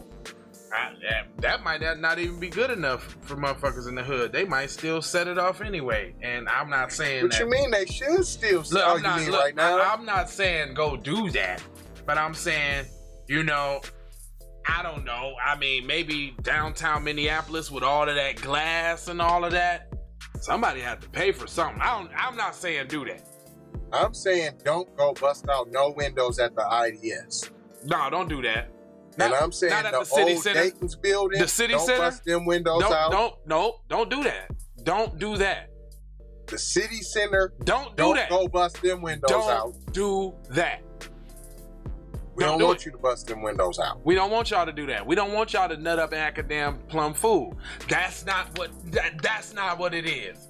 We don't want y'all to pull up season. We don't want y'all to do that. Don't do that. At all. Don't. We don't believe in violence. Cause I wouldn't be surprised if shit got tore up anyway for motherfuckers trying to play motherfuckers and shit. I don't know. I wouldn't be surprised. Who thinks like that? We don't think like that. I don't understand. I don't even process that kind of level of violence and mayhem. But if you was to still on the next palm-colored person who spoke crazy to you, and you was to still on them, I would say you was wrong. That's wrong. Do not do that. I would say you was wrong. Don't take your angers and frustration out on palm-colored people like that. Don't do that. Don't do that. Especially when they talking crazy. When they go low, you go high. Michelle Obama. High. Okay? This is real around here. And don't go high upside their head. Don't do that. No. Don't give them a couple elbows to the jaw. No roundhouse kicks. No sweep the legs. No 2-piece and a biscuit. Nah, don't do that, man. Don't do that. Don't do that. Don't do that. Don't walk around with your newly bought weapon that they said 50% of new gun sales is black Americans. Don't walk around with that, and don't be prepared in case you gotta break a nigga off a piece. Don't do that. Keep your shit. Keep it at the crib. Keep it at the Protect crib. your family, man. Just worry about you and yours. Don't be B1. Don't be on code. Don't do. See this? We want you to do this. Don't do this. Don't do this. Don't do this. We don't want y'all to pull up, man. Don't pull up, man. That's not what. You know what I'm saying? Can't we all just get along? Don't go and snatch all the stuff out of Walmart. No. Don't go do that. Don't do that. Where you gonna shop then? Where you gonna buy stuff? The community. You gonna burn up your own community. You don't own. What you gonna do then? Pull together and make a way for your people without the resources of others? No. Don't put your resources together and get your own grocery store. Don't do that. Do that. Don't do it. Don't do that. Don't do that. Don't. Keep going to Cub Food. Spend all your money at Cub Food. This is all I'm saying. If any of those businesses repaired themselves after the first go round and they didn't do right by the community after that, even still, I'm saying leave they shit alone. Specifically them. Leave their shit directly alone. Specifically alone. Skip over their stuff. Like if you see that person in the community that fronted all on you during the pandemic, well, sir, you got to put your mask on 50,000 times. But then when Joe Blow walk in without a mask, it's all love and smiles. How can I help you? If that happened, leave them folks alone. Leave them alone. Let them have their business. Don't burn it down. Don't break their windows. Don't do that again. Damn. Don't speak up for yourself. Don't do that. Don't feel like you've been shafted, you've been shaded, and you smell rotten fish sticks all over the place with sides of expired mayo. Don't do that. Don't do that. Don't do that. The mayo's expired. You ain't even tried it. It might. It gives it a certain zing. You ain't never had fermented mayo? Ever? Fermented mayo, That's a delicacy in Switzerland. You ain't never had fermented mayo, fam? Out of Denmark? You never had that before? I thought that was a Switzerland dish. Yeah, you know, Scandinavia does it a little different way, too. Oh, okay. And then they got the lutefisk. Okay. And so they add it with the lutefisk. Okay. And then it's the... Okay. It's a treat. It ain't nothing like it. You talking about like that spoiled seal's paw that they be eating up in Alaska? Put a little... All of that. Fermented mayo on that? Oh, okay. Yes. Okay. Yeah. I know about that. You know, yeah. Delicacies. Mm-hmm. Well, we ain't gonna hold y'all. It's 1 o'clock. There's more news to come. That's Miracle Whip, sir. Hellman's. Luckily, we ain't get a Hellman's infestation. I thought we was gonna get a Hellman's infestation on this one. I think they got enough from earlier. Yeah, because we gave them that goddamn smoke. They ain't want to come back. That y'all was like, don't give them don't do that. Y'all playing into their game. Y'all some clowns for speaking up for yourself. Don't stoop down to their level. Y'all could do better than that. Following into the stereotype, brother. Stereotype, brother. What you think they gonna think of us? You doing all that? They get the kids. And you know Eminem one of the greatest now. He the coldest. Now you can't hate on the white boy now. He can put some words together now. And I like Stephen and I like Stephen A. Smith. Stephen A. Smith be telling the truth now. That boy there. Now boy, you can't. He black power, ain't Nah. Stephen A. Smith be telling the truth now. Don't you say nothing about no Morgan Freeman. And Nicki You stop talking Minaj. And about Nicki race. Minaj is the greatest female rapper ever. And don't you forget it. Nicki Minaj. Forget that. Way better than Lauryn Hill. Way better than MC Lyte. Way better than Little Kim. MC Lyte. I don't know if I'm messing with her. I don't know now. Don't talk about She worried about the anti-Asian vibe. Don't talk about me some MC Lyte now. Don't talk about me some John Legend. Don't talk about John Legend now. Don't talk about John Legend, Wesley Snipes, Jeezy. Don't talk about him. Yeah, they might have said Rihanna. They might have said stop the anti-Asian hate. They might have said that. All Def Digital. Sorry, I had something in my throat. I think you had some All Def Digital in your throat. Yeah, I did. Okay. Yeah. You know, stop the Asian hate, you know. Oh. Yeah. They didn't do no special program for today, did they? You didn't get no. They didn't make sure their publicist got the information. You know, when he gets found guilty, put out a statement on behalf of me. No. Who for the darky? George Floyd, yeah. the felon opioid drug addict. I just thought we would keep the same energy, perhaps. That's all. Let them tell it. Who the felony counterfeit drug addict opioid white woman abuser? He abused her. He kidnapped her. They not black. He abused her and kidnapped her in the relationship. She didn't want to be with him. I know black. We just clowning with y'all, man. That's how dumb y'all be sounding in the comment sections and shit like that. I thought maybe if we said it out loud to you guys, you might see how silly that sounds. I mean, do that sound good? The shit that I just said to y'all, that dumb shit y'all be saying back. Free Chauvin. Free Chauvin. What you want to look? They want to throw up the black fist too. They want to put up the fist so bad now. They want to be like Free Chauvin. Free Chauvin. We got T-shirts. Hey, haha, 22 years. Why not the death penalty? You must be a kid. I'm convinced now. Because that. Why not the death penalty? Why not? You guys can get the death penalty. Why not? He still took his monkey ass to jail. Did you see the title of this video? It's a sentence party. We just had fun raining on your little parade, didn't we? On your daddy. Bad day. Your daddy going to jail. Bad day for white supremacy, ain't it? Took an L. Y'all, I know y'all don't like that. I know y'all don't like that. Professor Black Truth and Jason Black say y'all don't like taking no L's. This is definitely an L. So you know what's going to happen today? I'm finna call it. Today or tomorrow, there's going to be a horrific police shooting. Today. Or hold on. Later on tonight.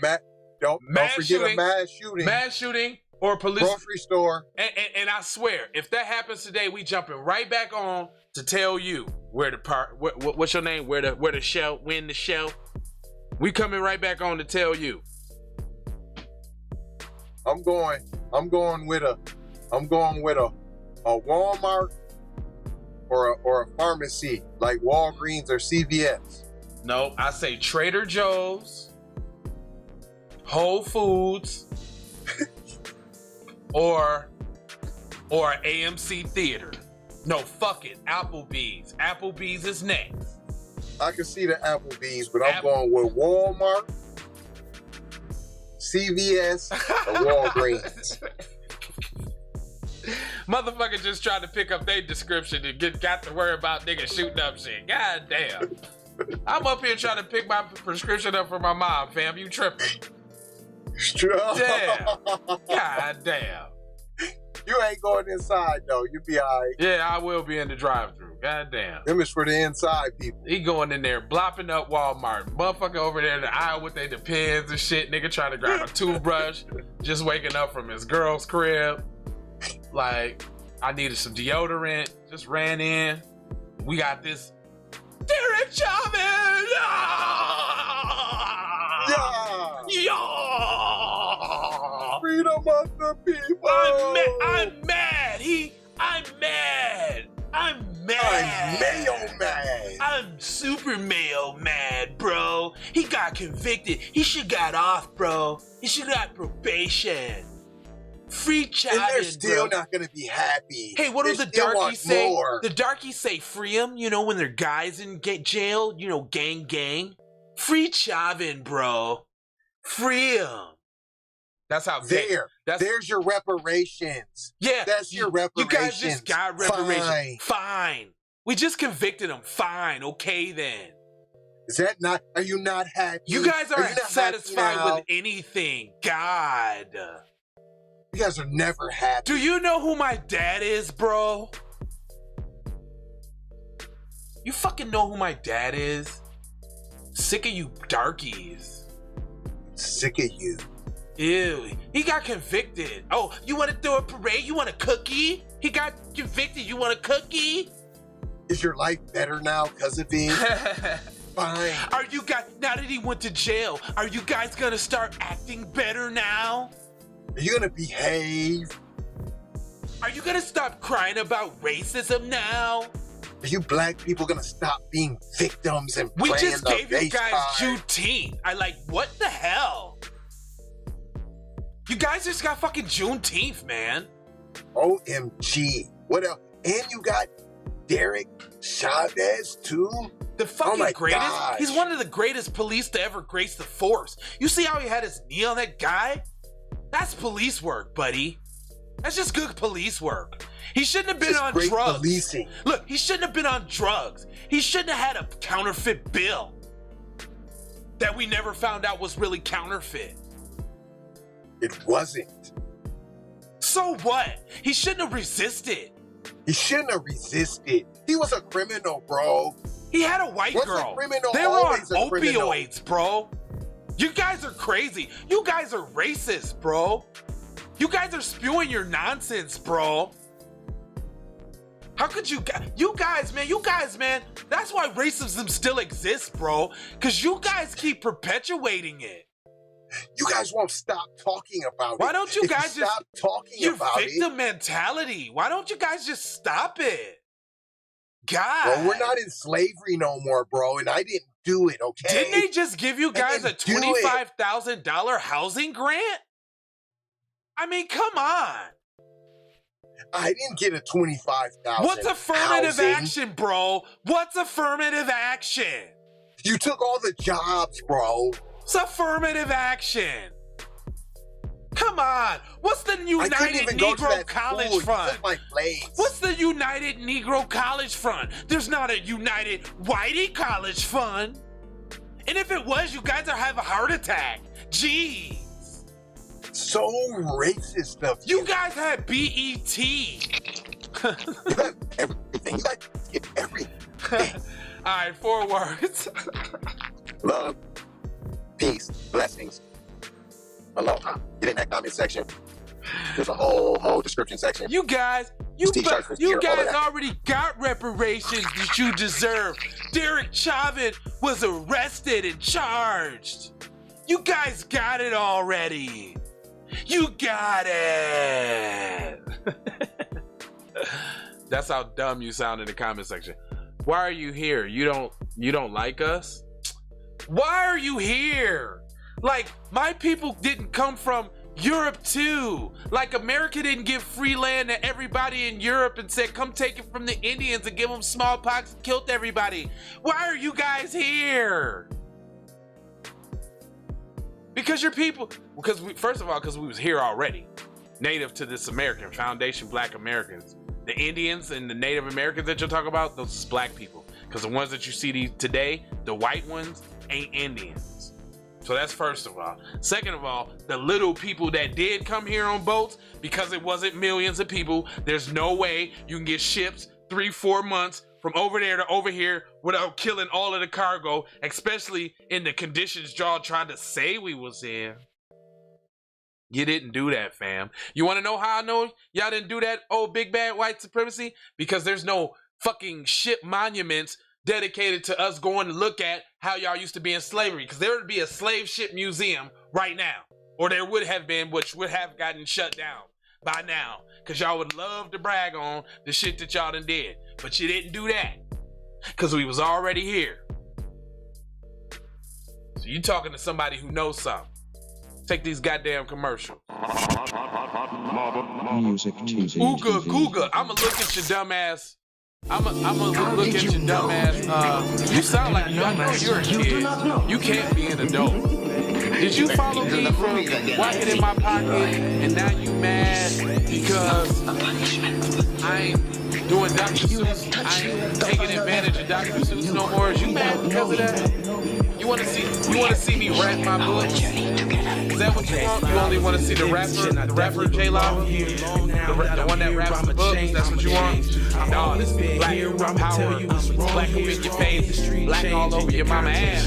But I'm good, and I'm straight. I'm from the land of the 10,000 legs. I know you wish you could, but some can't. It's my mistakes or something like that. You ain't even saying the shit. Learn to cut the grass real fast for the snakes. Just take a look at my video. Right here on my channel. Look at these videos. Check these videos out.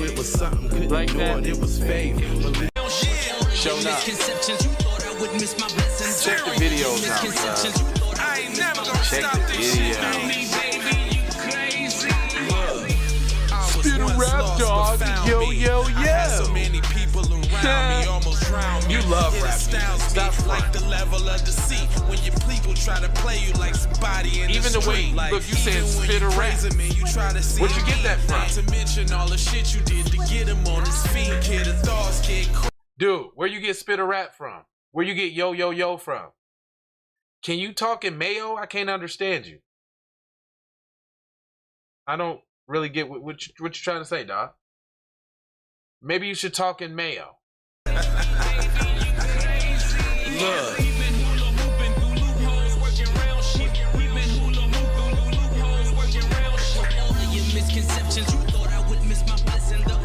Nah, I had fun with y'all, clowning the shit out of y'all today.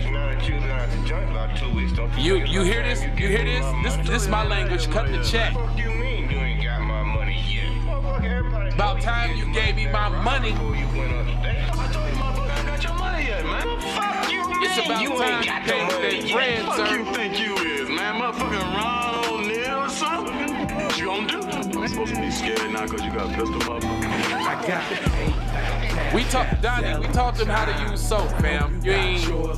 I appreciate the watch time and all the views and all of the shit that they do. Too many ways for you to run my cash. No, it's the ebonics that you keep speaking, talking about free Derek Chauvin. Remember you said that.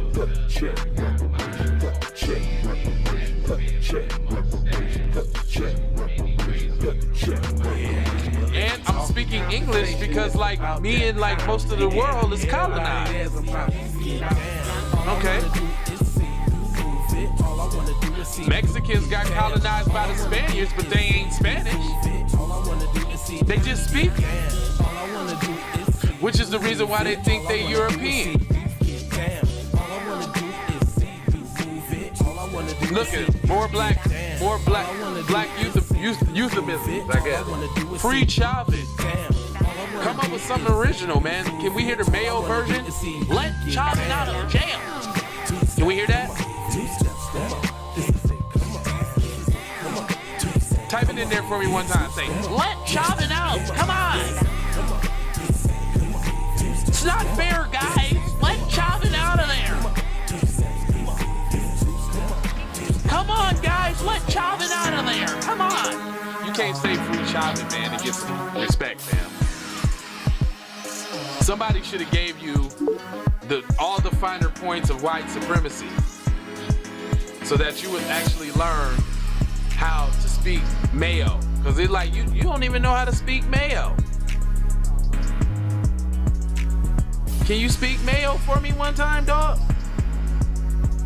Are you over here? You see me tripping with this dude?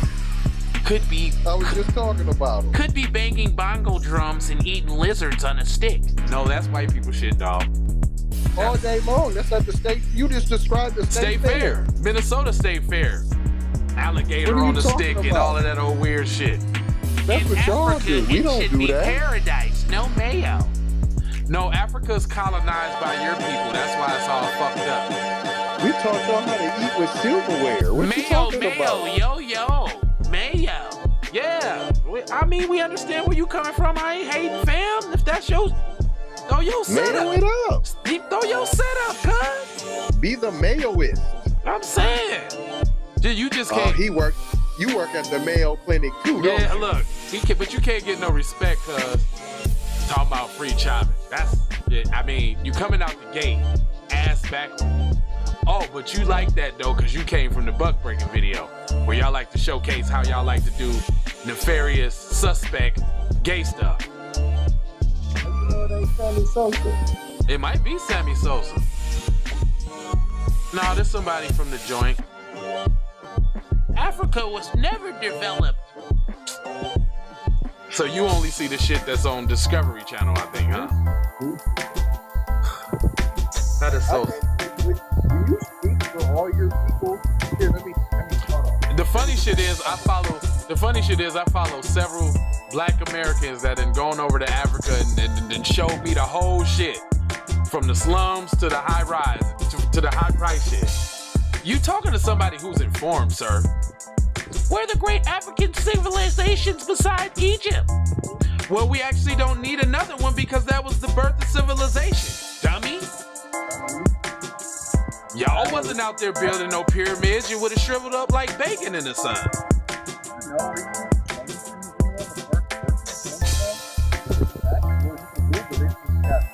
Yeah, dude. I mean, like, dude.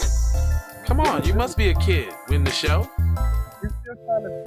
You coming with the amateur talking points. You need to step your white supremacy talking points up, dude. Your shit's garbage.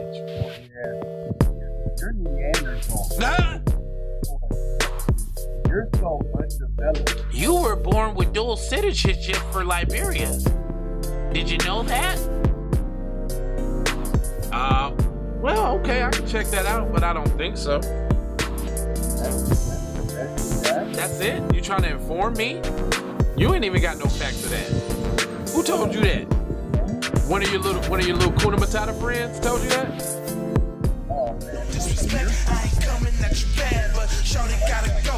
Hey, you're embarrassing for Chad.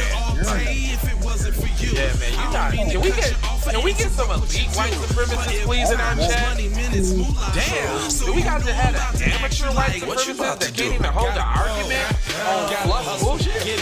I mean, your house of cards is already flipped, and you don't even know the pillars of white supremacy. You're garbage. They don't teach you nothing.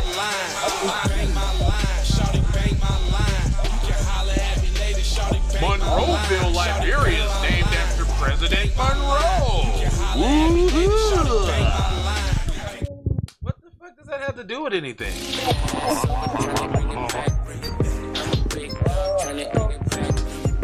You got some fat. Hey, he sound like he's so interested in Africa. He on some Cal Rittenhouse shit. Oh no, that was the other white boy that shut up shit. The one that went to the church was Dylan Roof. You on some Dylan Roof?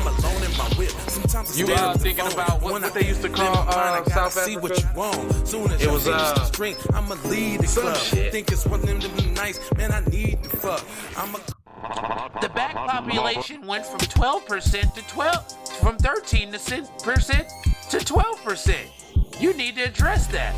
Well, your life expensive. Hold on. That was almost a good one, almost. But if you think that black people is and remain 13% of the population since they told your goofy ass way back then, that shows how smart you are. Hey, don't tell them. Don't even tell them that. How did you know? Yeah, we only 13%. Run up. No, master. You do not run up 13%.